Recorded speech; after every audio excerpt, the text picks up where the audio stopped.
Subscribe कीजिए मेरे channel technical Shahaji को और प्रेस कीजिए बेल आइकॉन पर मेरे न्यू और लेटेस्ट वीडियो। अस्सलाम वालेकुम फ्रेंड, मेरा नाम है शाहजी और आप मेरा चैनल देख रहे हैं टेक्निकल शाहजी। तो फ्रेंड, कैसे हैं आप लोग? सब खैरियत से हैं? तो फ्रेंड, काफ़ी दिनों से जो है क्रैकडाउन हो रहा था रिसीवर्स के ख़िलाफ़ और क्यू बैंड LNB के ख़िलाफ़। बहुत बड़ा क्रैकडाउन था ये।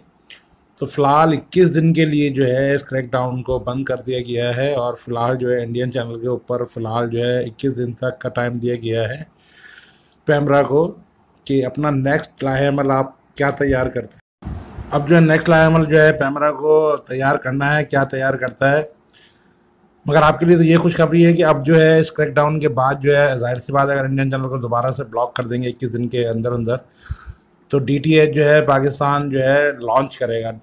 ठीक है, तो उसमें एक तो आपका फ़ायदा हो जाएगा, आपको बार बार डिश लगानी पड़ती थी, ये डिश वो डिश, तो आप जो है तमाम अपने पाकिस्तानी चैनल जो है बजाय ये कि एक एशिया सेट के ऊपर देखें और दूसरा जो है वो पाक सेट के ऊपर देखें, तो वो आपको एक ही जगह मिल जाएगा और जो है ना आप एक ही डिश के ऊपर पाकिस्तान के तमाम चैनल देख सकते हैं। वो चैनल जो आप ख़ास तौर से नहीं भी देख पा रहे हैं और वो चैनल जो पाकिस्तानी कार्ड के ऊपर चल रहा है, तो काफ़ी अच्छी न्यूज़ है।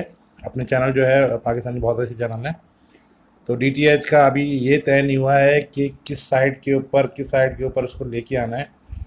देखिए, इन करीबन 21 दिनों में पूरा का पूरा लाहेमल तय हो गया, आपके सामने एक अच्छी पिक्चर आ जाएगी। फिलहाल तो आप जो है वेट कीजिए 21 दिन का। और ये फिलहाल जो है क्रैकडाउन जिसमें हज़ारा हज़ारा रिसीवर को जब्त कर लिया गया था, वो फिलहाल 21 दिन के लिए जो है रोक दिया गया है। अदरवाइज़ जो है आप जो है वो पाकिस्तानी चैनल देखिए जब तक। ठीक है फ्रेंड, तो ये अच्छी एक न्यूज़ है आपके लिए। मेरे चैनल को लाइक कीजिए, सब्सक्राइब कीजिए और देखते रहिए टेक्निकल चार्ज। इंशाल्लाह नेक्स्ट वीडियो में आपसे दोबारा मुलाकात होगी। उस वक्त के लिए